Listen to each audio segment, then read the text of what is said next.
vamos ler aqui Atos capítulo 2, a partir do versículo 37.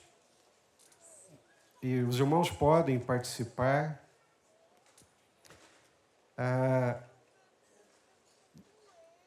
2000 anos são passados depois desses acontecimentos.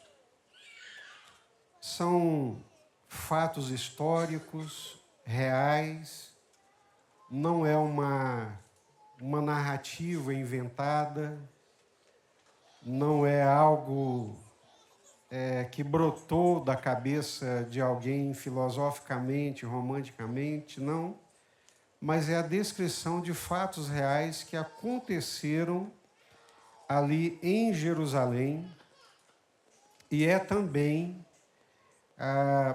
a gênese, ou seja, é o nascimento da igreja. Ali, naquele dia, conforme Atos dos Apóstolos, capítulo 2, nasce concretamente, de uma forma visível, a igreja do Senhor Jesus Cristo aqui na terra. Eu falo de modo visível e concretamente porque a igreja ela já existia desde a eternidade na mente e no coração de Deus. A igreja ela não é meramente uma instituição, e algumas figuras bíblicas nos ajudam a entender isso, né? A igreja ela é um corpo, ela é um organismo. Talvez a melhor figura para descrever o que é a igreja de Jesus é a figura de uma família. Nós usamos a figura de um corpo, usamos a figura de um rebanho, usamos a figura de um aprisco, né? Usamos a figura de uma vinha. Rogai ao Senhor da seara que mande trabalhadores para a sua seara. Ela é considerada como uma lavoura, como uma plantação, é vista como um rebanho, mas me encanta pensar na igreja como uma família. Que todos nós temos um mesmo Pai celestial, nascemos espiritualmente de uma mesma forma, de uma mesma maneira, gerados pelo mesmo Espírito, batizados nesse mesmo Espírito, alimentados pela palavra de Deus. Então, assim é a igreja. Eu quero, nessa manhã, compartilhar um pouco com base aqui no texto de Atos dos Apóstolos, capítulo 32, a partir do versículo 37. Eu gostaria que todos acompanhassem a leitura. Capítulo 2, capítulo 2, a partir do versículo 37. Saudar também o nosso querido pastor Juan Coiaços, que nos acompanha desde Lima, quase todos os domingos está aqui conosco. Temos a irmã Célia Mota, nossa irmã Maria de Lourdes Pereira, irmãos que nos acompanham e aqui pela internet são bem-vindos. Podem participar também, fazendo suas perguntas através da internet, aqui do chat da igreja. E assim nós vamos juntos nos alimentando da palavra de Deus nessa manhã. Versículo 37, só fazendo aqui um pequeno preâmbulo para a gente não se perder. O Senhor Jesus ressuscitou, depois de ter sido preso, crucificado. Os discípulos viram Jesus pendurado naquele madeiro, eles estiveram ali presentes. Jesus foi crucificado, morreu naquela cruz, depois foi sepultado dentro de um túmulo, né, colocado dentro daquele túmulo, uma pedra que cercava ou que tapava aquele buraco, tipo uma caverna.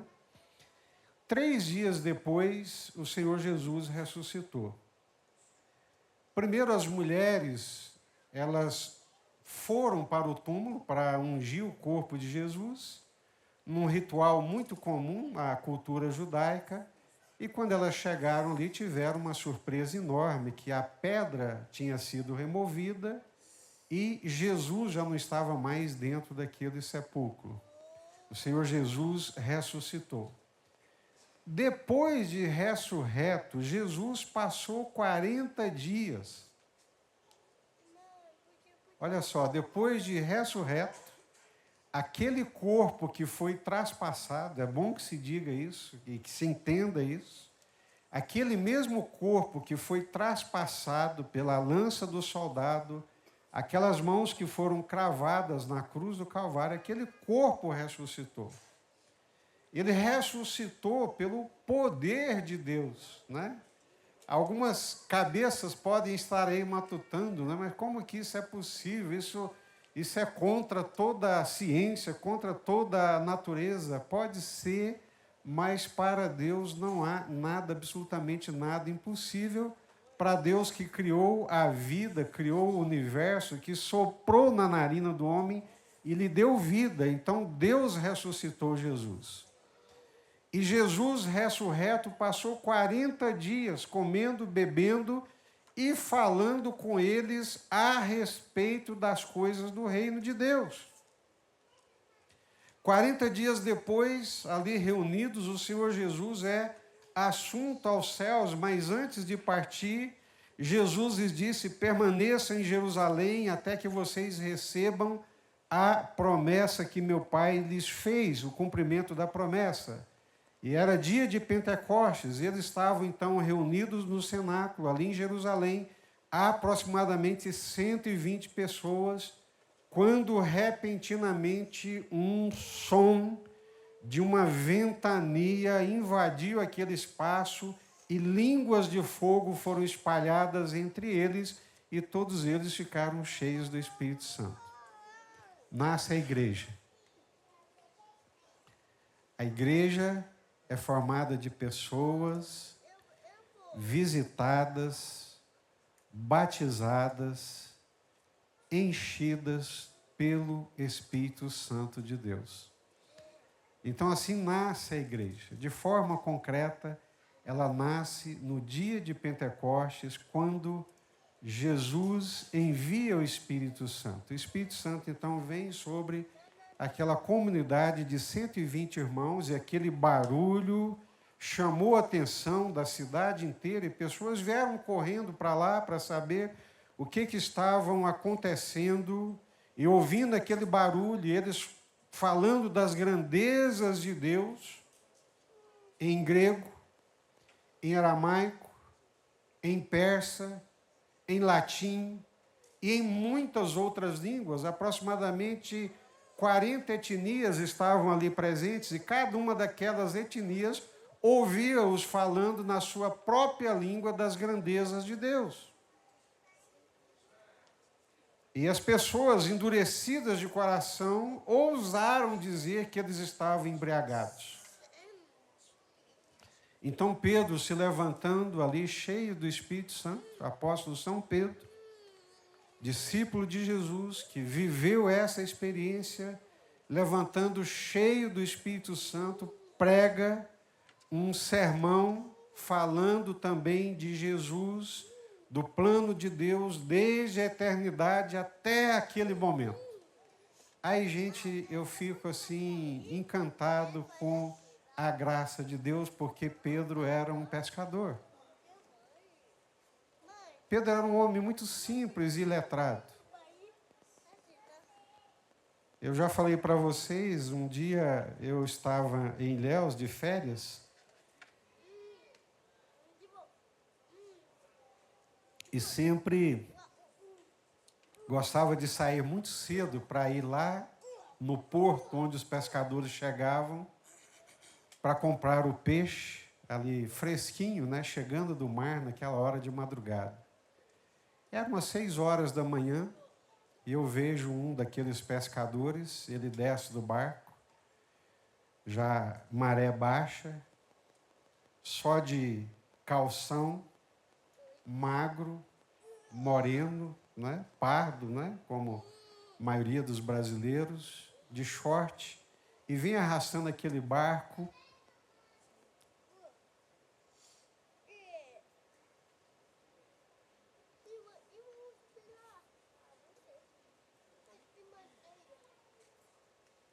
Na hora, o Espírito Santo iluminou meu entendimento.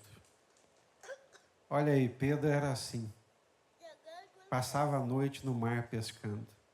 Era um pescador.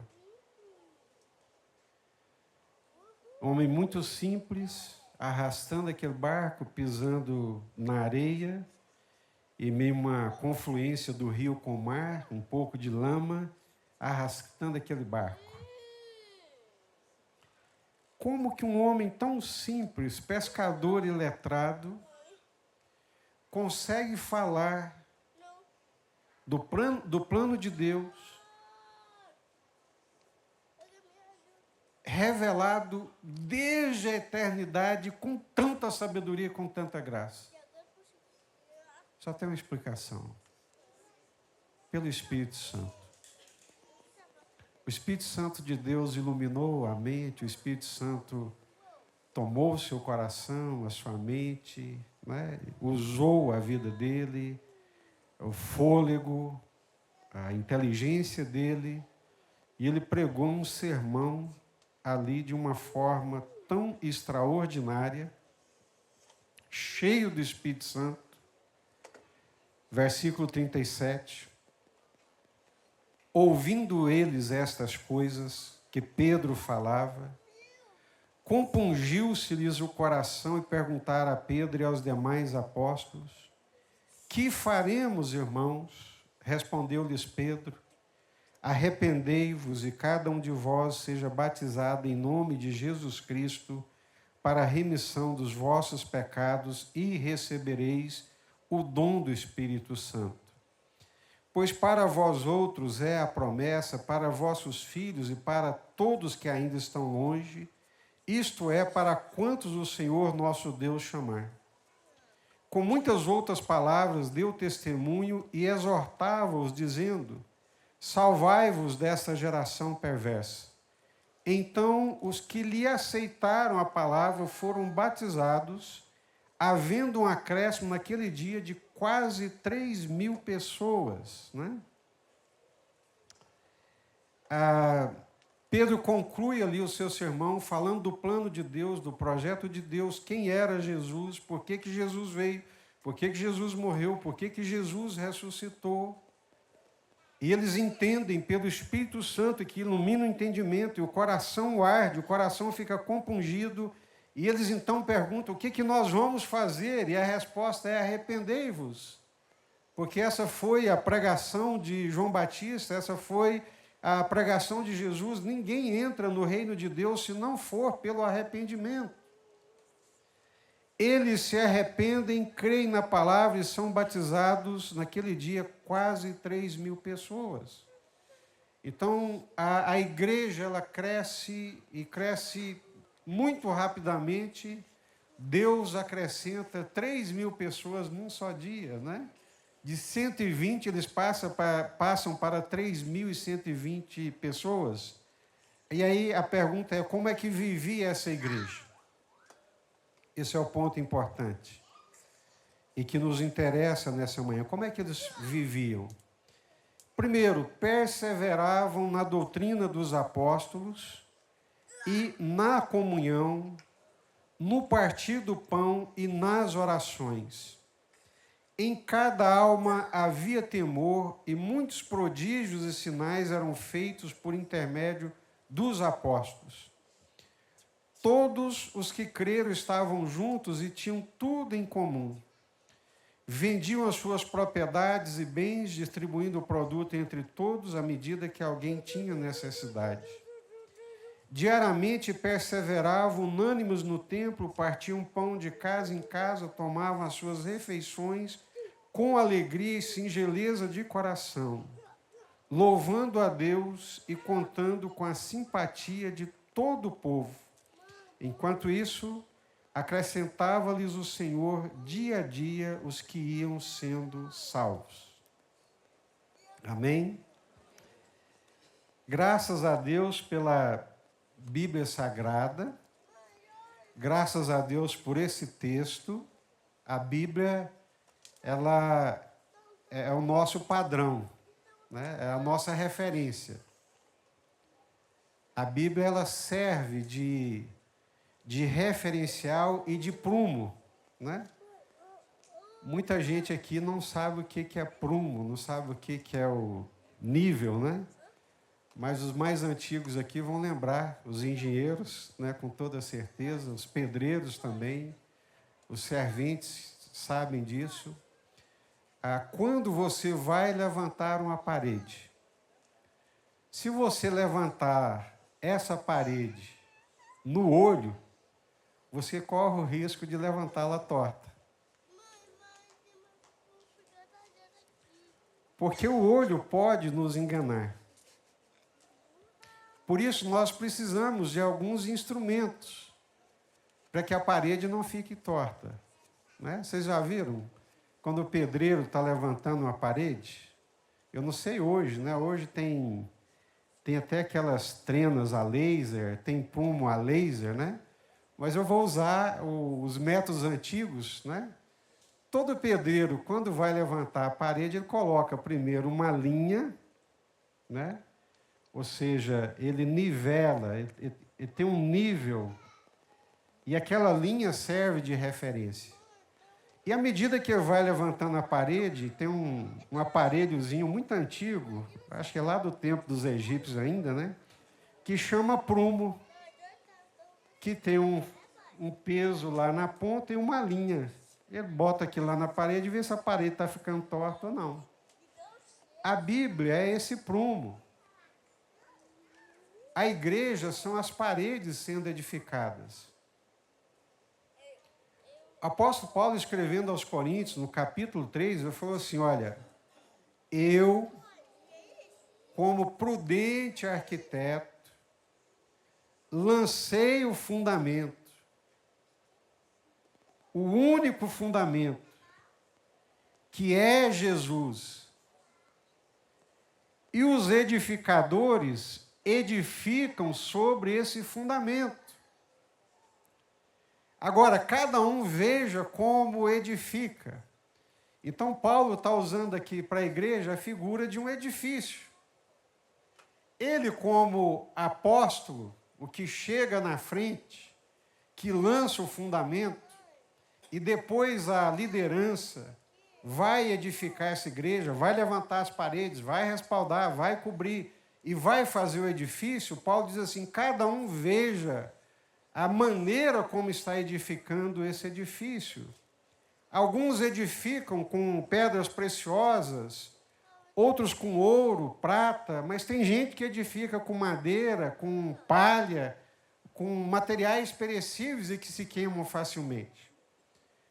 A Bíblia Sagrada é o prumo, a Bíblia Sagrada é a referência para nós olharmos como é que a igreja de Jesus está sendo edificada. E muitos estudiosos, né, doutores da igreja, Santo Agostinho, Tomás de Aquino e tantos outros mais recentemente passam a vida pensando, trabalhando, edificando a igreja de Jesus Cristo. E alguns anos atrás eu participei já de vários congressos sobre o tema, fiz curso sobre o tema, porque a minha vida é servir a Jesus edificando a sua igreja. Essa é a minha vida.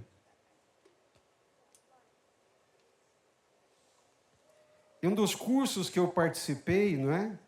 E é muito conhecido, ficou muito conhecido no Brasil, no mundo inteiro, as marcas de uma igreja saudável. Aí eu queria a participação de vocês nessa manhã.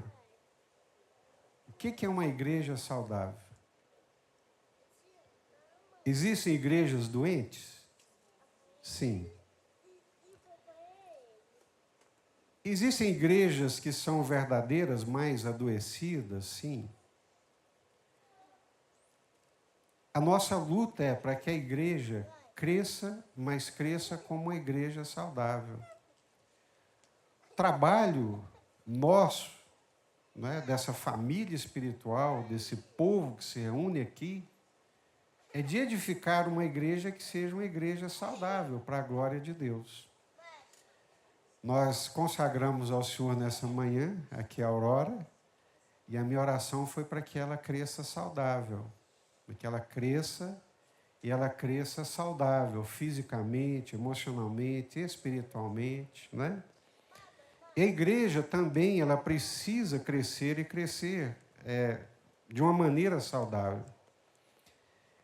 Mark Dever, que foi quem trabalhou isso, ele é um pastor batista na cidade de Washington, Estados Unidos, e a igreja batista Capitol Hill se transformou numa referência dessas marcas, que eles trabalham isso com muita dedicação e afinco. Ele diz o seguinte: uma igreja saudável é aquela moldada pela palavra de Deus. Primeiro ponto. Igreja saudável é uma igreja moldada pela palavra de Deus. Centrada no Evangelho e comprometida com a vida cristã visível e responsável. Uma vida cristã visível e responsável, né? Senão pode ficar parecendo irresponsável. Então, uma igreja saudável é uma igreja moldada pela palavra de Deus, é a primeira referência, é o prumo, né? É o prumo, é o instrumento, é o nível, é o padrão, é a referência. Centrada no Evangelho e comprometida com a vida cristã, visível e responsável, né?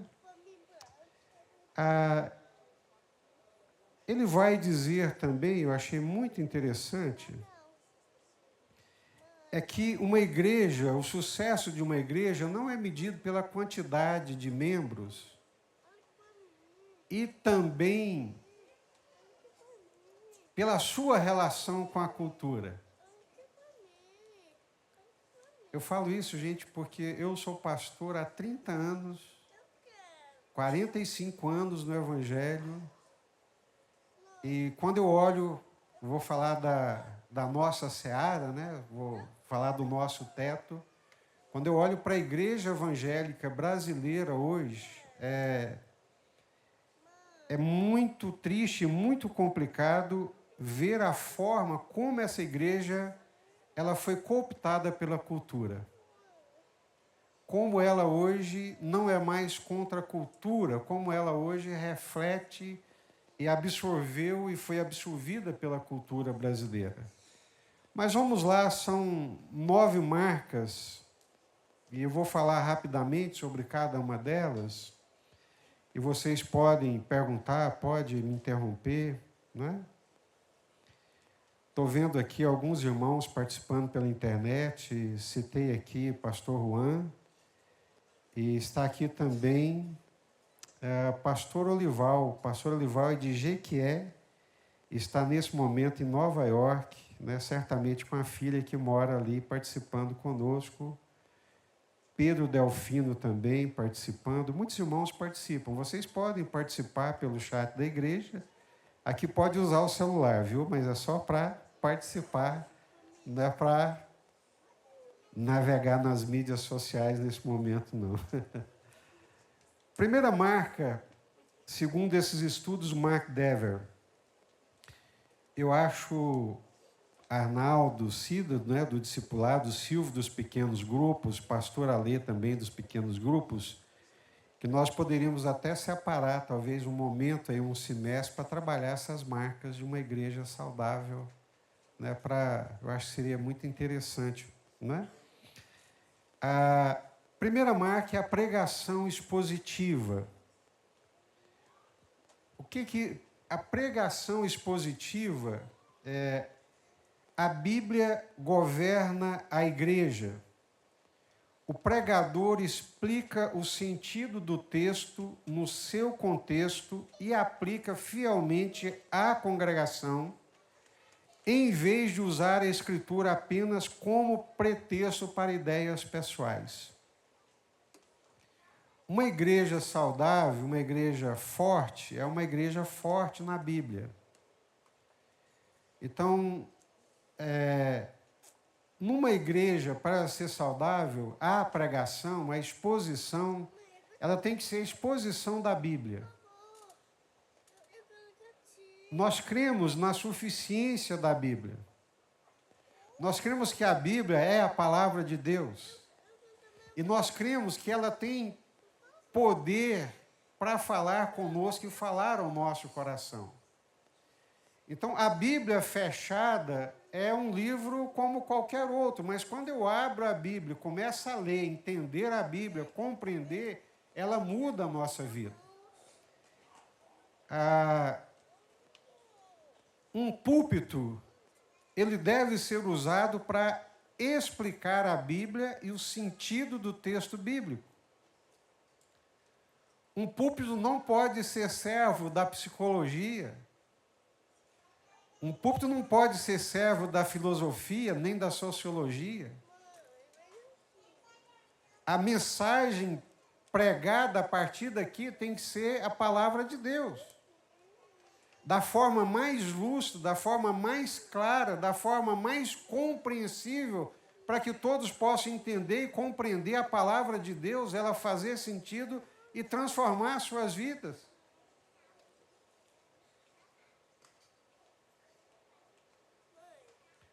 Púlpito não é lugar de coaches, gurus de alta ajuda. É lugar de ministração da palavra de Deus. É a palavra de Deus que deve ser ministrada. E de uma forma expositiva, né? De exposição, de expor a palavra de Deus. Aí é triste, gente. Quando você olha para o cenário nacional, a coisa fica realmente muitíssimo complicada. É uma mistura de psicologia barata, com alta ajuda, zero Bíblia, zero conhecimento da Bíblia, é só entusiasmo, é só antropocentrismo, coisas que agradam o coração e a natureza humana. Primeiro ponto, então, é a pregação expositiva da palavra de Deus. Fortalece a igreja. A igreja passa a conhecer a Bíblia, ela fica saudável no entendimento da Bíblia. A teologia bíblica, a igreja que entende o todo da Escritura, Antigo e Novo Testamento, de forma coerente. Quem é Deus? Quem somos? O que é salvação? O que é igreja? Qual é a missão da igreja? Isso é teologia bíblica. Isso precisa ficar claro, não numa coxa de retalhos, pedacinho daqui, pedacinho dacolá. Não. Uma compreensão do todo da Escritura, o entendimento da Escritura, do plano de Deus. Não apenas algumas porções que são retiradas, né, para agradar ou para falar e de modo casual, casuisticamente, não. Eu estava lendo essa semana um livrinho do Spurgeon, e ele dizendo que, na sua época, muitos alunos procuravam o seminário para se inscrever no seminário, e a primeira pergunta que ele fazia era: nós somos salvos por um ato soberano de Deus ou por um ato da escolha humana? Quando o candidato não sabia responder, eu falava: você tem que voltar para a escola bíblica dominical.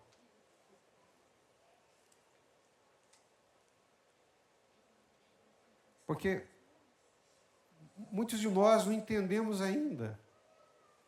Não compreendemos e não desfrutamos a plenitude da salvação. Muitos de nós pensamos na salvação apenas como ausência de inferno, que é. Mas é muito mais do que isso. Salvação é ausência de inferno, mas é vida com Deus, é comunhão com Deus, é desfrutar da graça de Deus, é caminhar com Deus, é crescer na santidade de Deus. É viver a vida de Deus aqui na terra e não somente depois que eu morrer.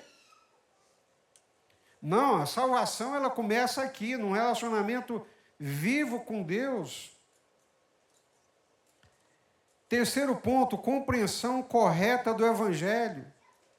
O Evangelho não é autoajuda nem moralismo. É a boa notícia da obra de Cristo. Vida de Jesus, morte substitutiva, ressurreição, recebida pela graça mediante a fé. Isso não vem de vós, é dom de Deus, sois salvos pela graça, porque Jesus morreu no nosso lugar. Não depende, não tem como o ser humano fazer alguma coisa para ser salvo. Ele precisa sim se arrepender, precisa se arrepender dos seus pecados e viver uma vida de arrependimento. Arrependidos e se arrependendo continuamente. O volta e meia eu tenho que me lembrar de onde Deus me tirou, de quem eu era e de quem eu sou hoje em Jesus. Eu tenho que me lembrar que tudo que eu sou não me custou nada, mas teve um custo muito alto para Deus e para Jesus, que foi a sua morte na cruz do Calvário.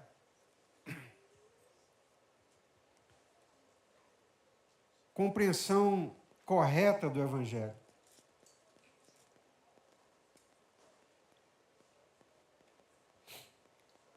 Nós precisamos de profetas na igreja.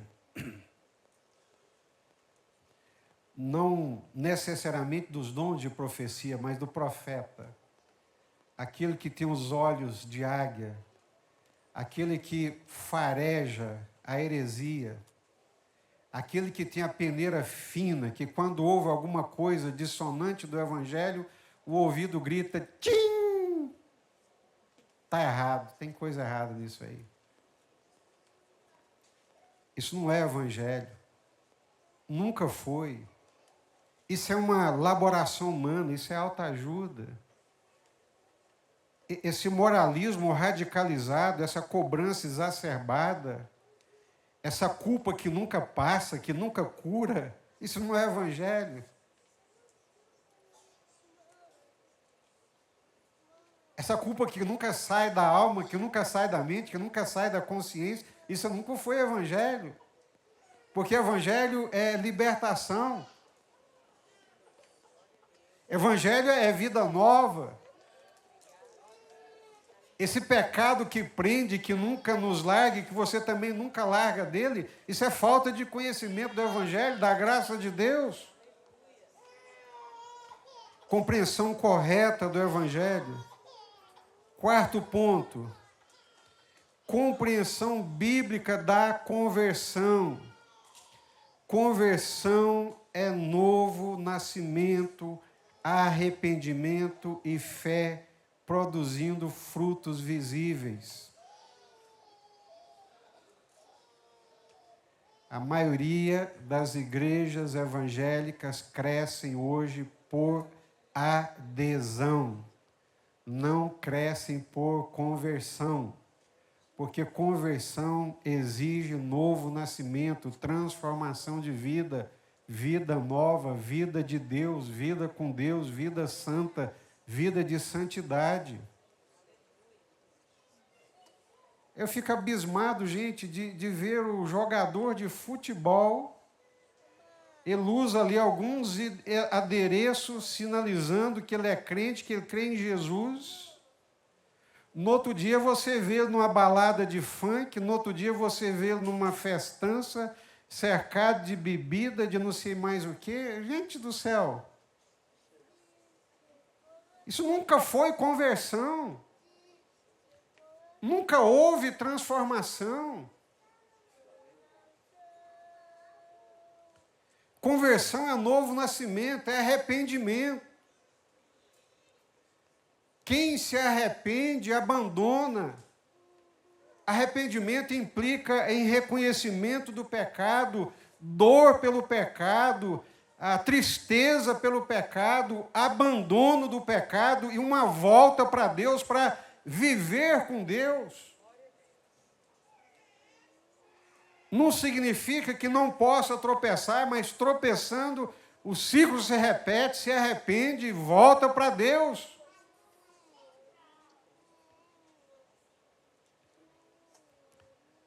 Conversão é novo nascimento. O Nicodemos, ele era extremamente religioso e foi visitar Jesus de noite. E por que ele foi à noite?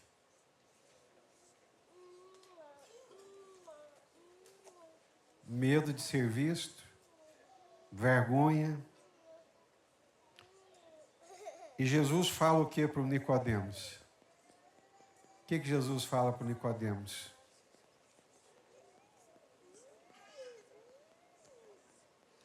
Estão ligados aqui, minha gente? O que Jesus fala para o Nicodemos?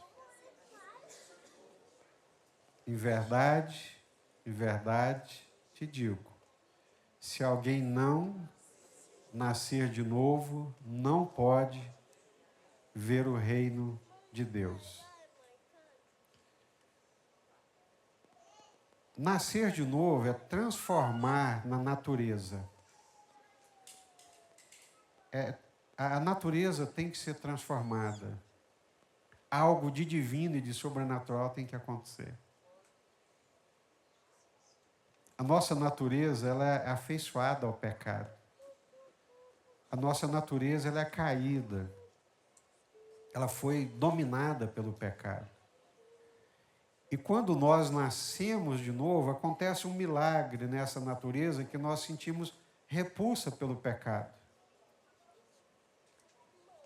Nós sentimos repulsa, nós sentimos ojeriza.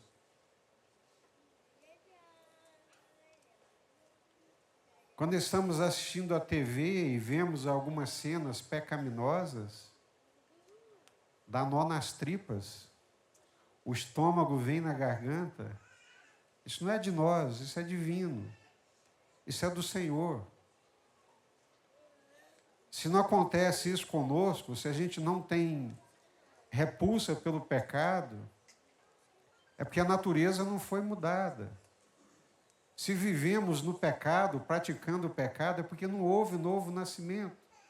Então, uma igreja saudável, ela começa com essa centralidade da Bíblia, baseada no texto, pregações, ensinos, baseado no texto bíblico, o todo da Escritura, o entendimento do plano de Deus, uma compreensão correta do Evangelho, o que é o Evangelho de Deus, mas também uma compreensão da conversão.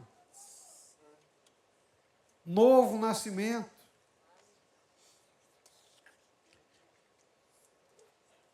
Me perdoem, é um exemplo assim, ruim, chato, mas você pode pegar um porquinho, levar ele para casa, dar um banho nele, shampoozinho de bebê, lava ele, deixa ele limpinho, cheiroso, pega a toalha bonita, enxuga, joga talquinho nele, deixa ele cheiroso. A primeira poça de lama que ele vê, o que vai acontecer? Vai pular dentro dela e vai revirar. Por quê? Porque lavou por fora, mas a natureza, a essência, o coração não foi transformado. Silvério? Microfone?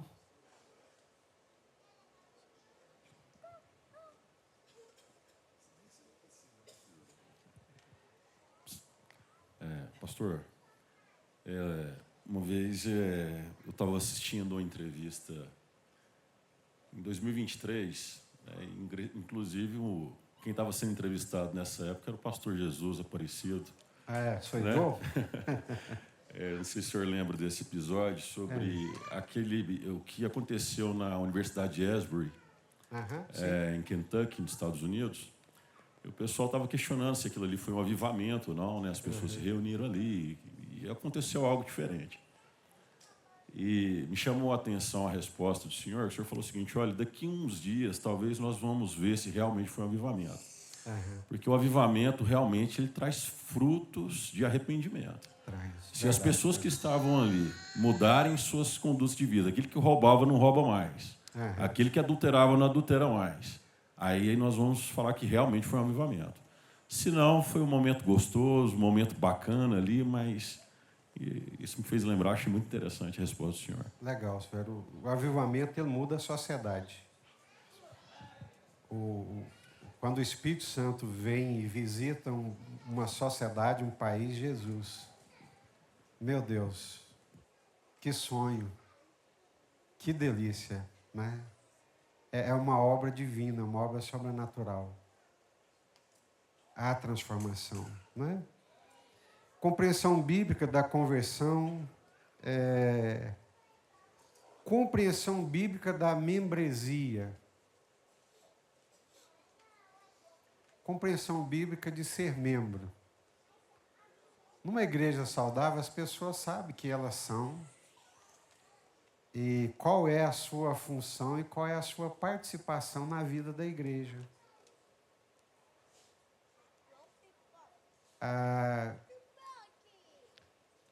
Todas as vezes que eu penso em membro, né, igreja como corpo, e penso em membro, né, uma igreja saudável, os membros têm uma noção exata do seu papel, daquilo que eles representam na vida da comunidade, na vida do corpo.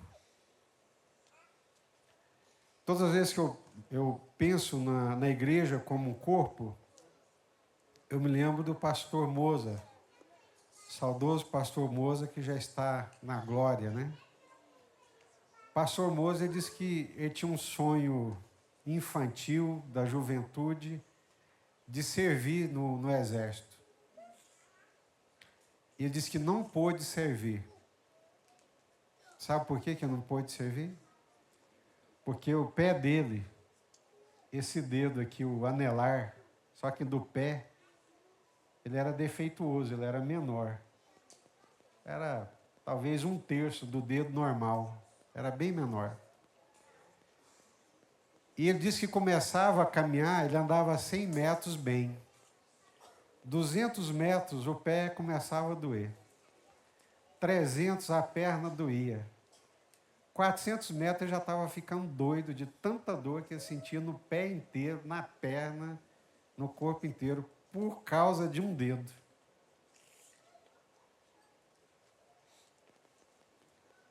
O que essa alegoria, essa metáfora tem a nos ensinar? Cida, a função de cada membro, a importância de cada membro. Um dedo do pé que fica escondido, que ninguém vê. Só que ele não tinha o tamanho normal, não trabalhava, né, vamos dizer assim, normalmente, atrapalhou o corpo inteiro.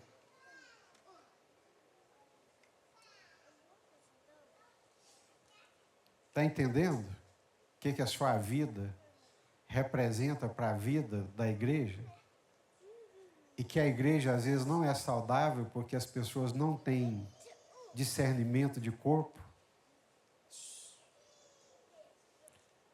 Eles não pensam na igreja como corpo, não entendem que são participantes de um corpo. É comum, às vezes, a gente ouvir, né, a pessoa dizer que na igreja ela é uma coisa, mas lá no trabalho ela é outra. Opa, espera aí. O que você faz lá no seu trabalho tem implicações cá, no corpo. O que você faz lá no seu quarto, com a sua esposa, tem implicações espirituais para a vida do corpo. O que você faz lá na escola, no seu comércio, nós não somos quebrados, divididos, separados. Então, esse entendimento de membresia. Crentes, antigamente a gente reclamava dos crentes domingueiros, né? Que só vinham na igreja nos domingos, que não participavam da vida da igreja.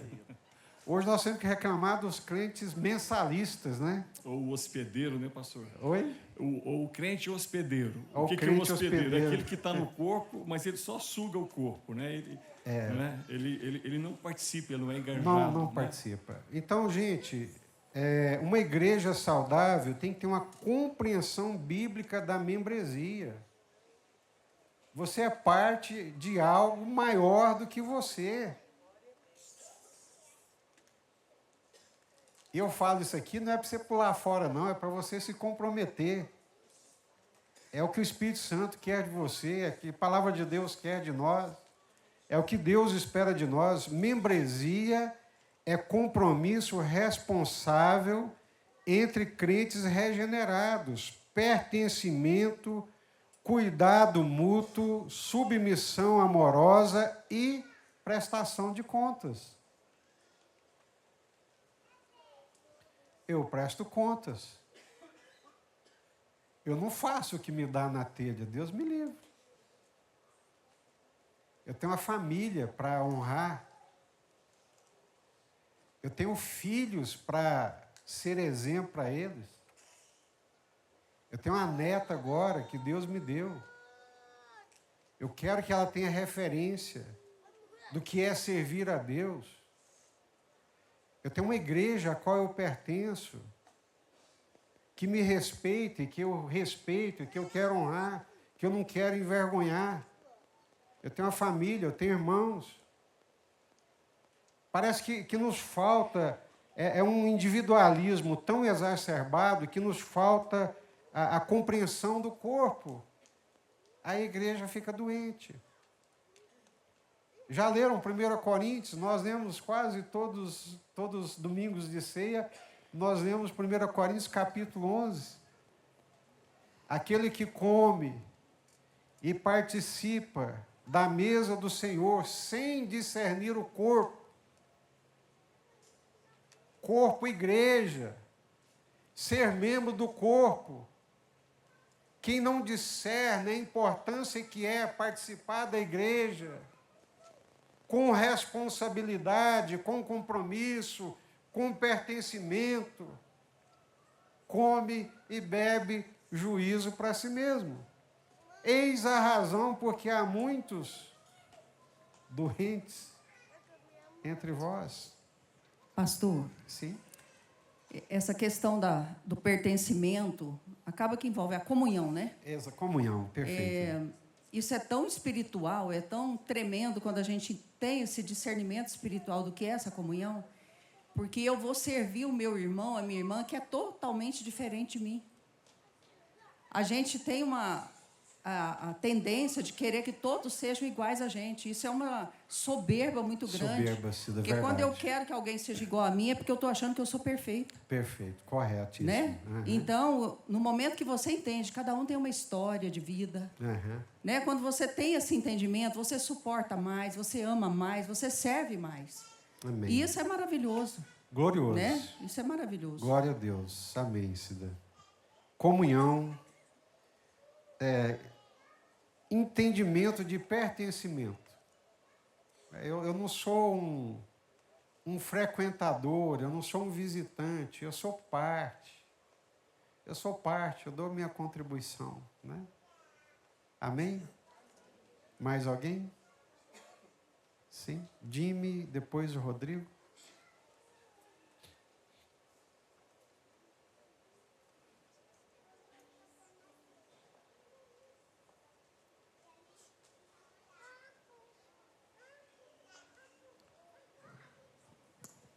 Momento muito oportuno, né?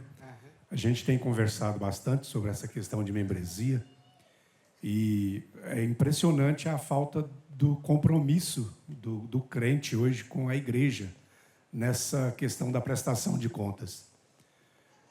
Todos os anos a gente tem que sentar e fazer um ajuste, né, da membresia da igreja e a gente fica muito surpreso em vários momentos que isso acontece.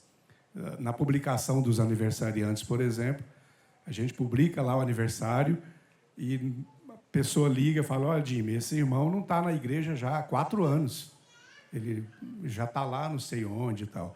A pessoa sai e não procura, não dá satisfação, não presta conta, né? E não ajuda o corpo a caminhar ordenadamente, né? De forma ordeira. Então, é um momento muito oportuno para a gente também deixar essa palavra para a igreja, que a gente não prende as pessoas aqui, mas quando pensarem em sair, procura dar satisfação, né? Sim. Nos ajude a ter ordem também Com nessa certeza. parte da membresia. Amém. Obrigado, Jim. Rodrigo? Marcos, ali atrás, o Rodrigo Braga. Compreensão bíblica de membresia. É o 6º ponto. Eu ainda tenho mais 3 aqui. Adiante. Pastor, é sobre isso mesmo, e minha pergunta realmente não é retórica. Primeiro, eu quero, não sei se os irmãos concordam, essa sugestão sua, eu acho que essa escola dominical de hoje foi a melhor para mim, de todas que participei, que raramente eu falto. Mas esse estudo é muito bom, porque não sei se nós acostumamos muito com a ideia demoníaca do politicamente correto, que chega no final do ano, você pergunta assim para o irmão: quantas pessoas você falou de Cristo? Né? E essa questão, igual o Jim falou, do pertencimento. Não sei se nós acostumamos com o pecado ou se nós somos fracos em doutrina. Por isso que eu quero assim, agradecer ao Senhor pela sua vida de sugerir esse estudo para o ano que vem.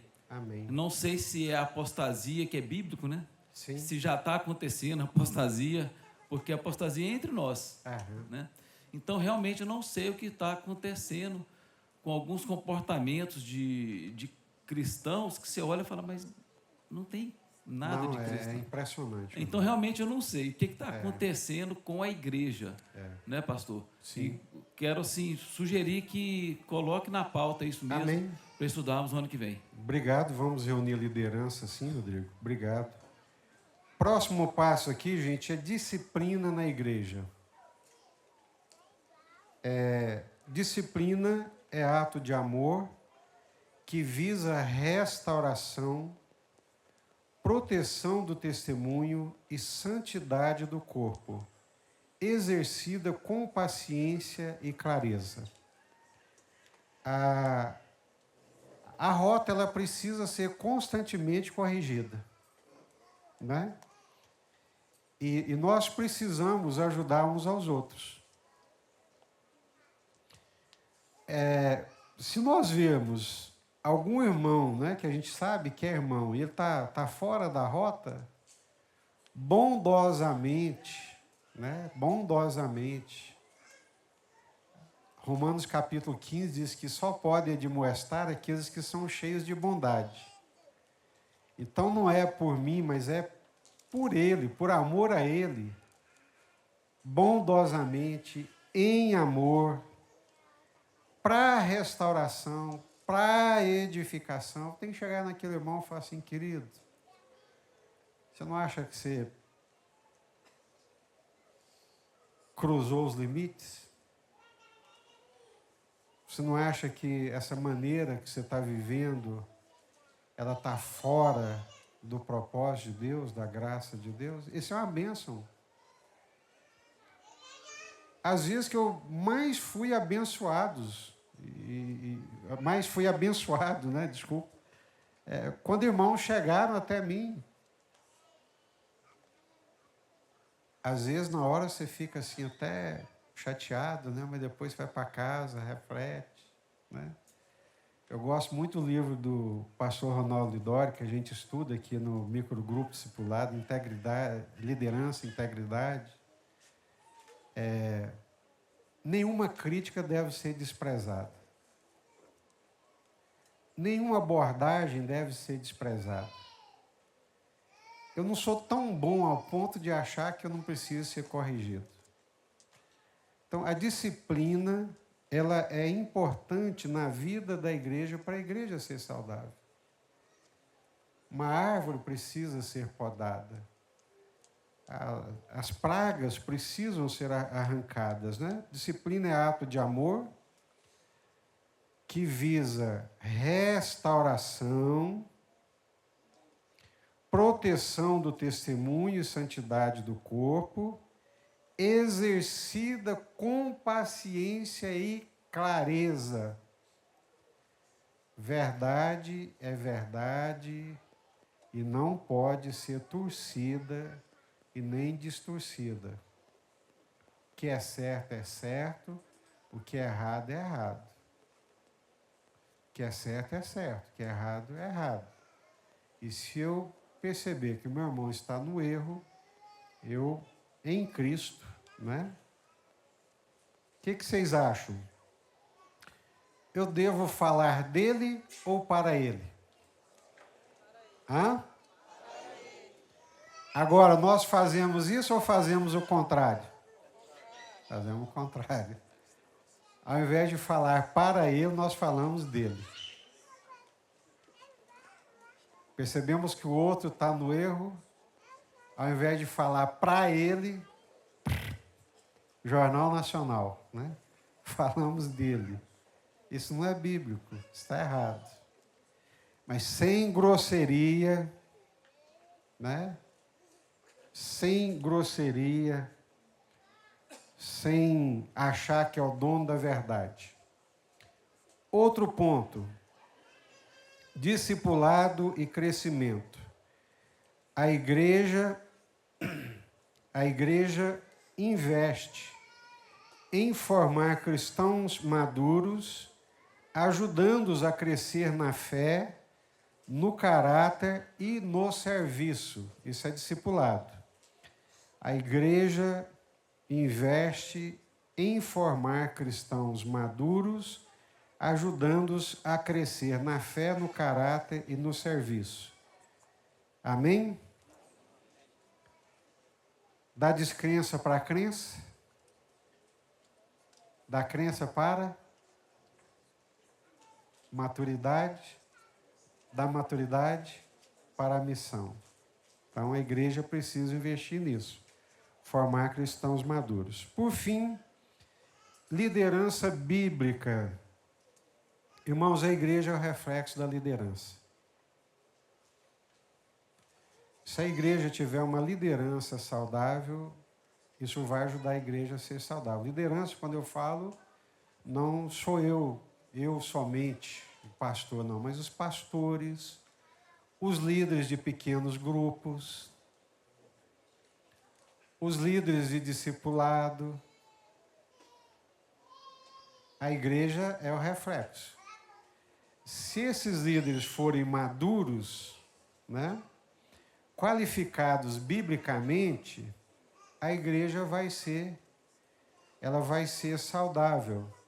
Então, qualificados biblicamente, liderança, qualificados biblicamente,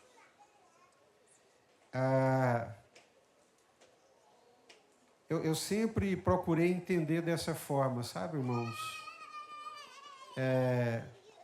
A liderança ela vai sair aqui da igreja, não tem como, vai sair daqui.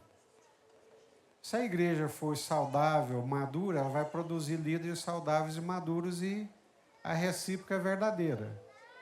Se os líderes forem imaturos, carnais, a igreja vai ser imatura, vai ser carnal.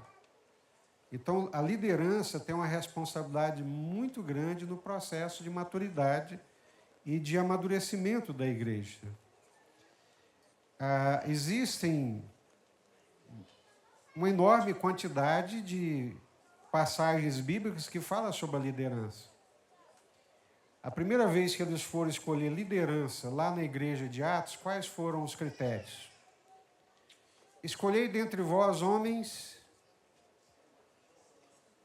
Atos 6, homens de boa reputação. Esse é 1 Timóteo. Atos capítulo 6. Que se íntegros é de boa reputação. De boa reputação, de bom nome, de boa fama. Se a igreja escolher alguém de má fama, de má reputação, a cara dela vai ser isso aí. todo mundo vai olhar para ela com desconfiança. Mas o que é isso? Não é? Mas é óbvio, gente. Então, escolha o quê? Homens de boa reputação. Que mais? Cheios do Espírito Santo. Que mais? Sabedoria. Sabedoria é Deus que dá. E a ninguém nega. Glória a Deus por isso. Aleluia. Quem pede sabedoria para Deus, Deus dá. Sabedoria vem de Deus, gente. Então, homens de boa reputação, cheios do Espírito Santo, cheios de sabedoria. Isso é Atos capítulo 6. 1 Timóteo capítulo 3. A lista é mais completa. Irrepreensíveis, bom testemunho lá fora e aqui dentro, maridos de uma só mulher, não dados ao vinho, não briguentos, né? Não iracundos, não criadores de confusão, mas domínio próprio, sensatos, não neófitos. Liderança na igreja não é genético, não é hereditário. Graças a Deus por isso. Não existe família sacerdotal na igreja de Jesus Cristo. Não existe, gente. Não existe família pastoral na igreja de Jesus Cristo. Não existe. Não existe isso. Não. Meu Deus do céu. Onde é que esse povo está com a cabeça? Liderança na igreja não é feudo. Liderança na igreja não é capitania hereditária. Liderança na igreja não é domínio familiar. Pelo amor de Deus. Que quantidade de igrejas adoecidas, que começa com lideranças adoecidas, arrogantes, dominadoras, abusadoras espiritualmente, e o povo subjugado, ignorante, insensato, insensível, péssimo testemunho do Evangelho de Jesus, da igreja de Jesus, porque é uma loucura humana, carnal, coisa de homens.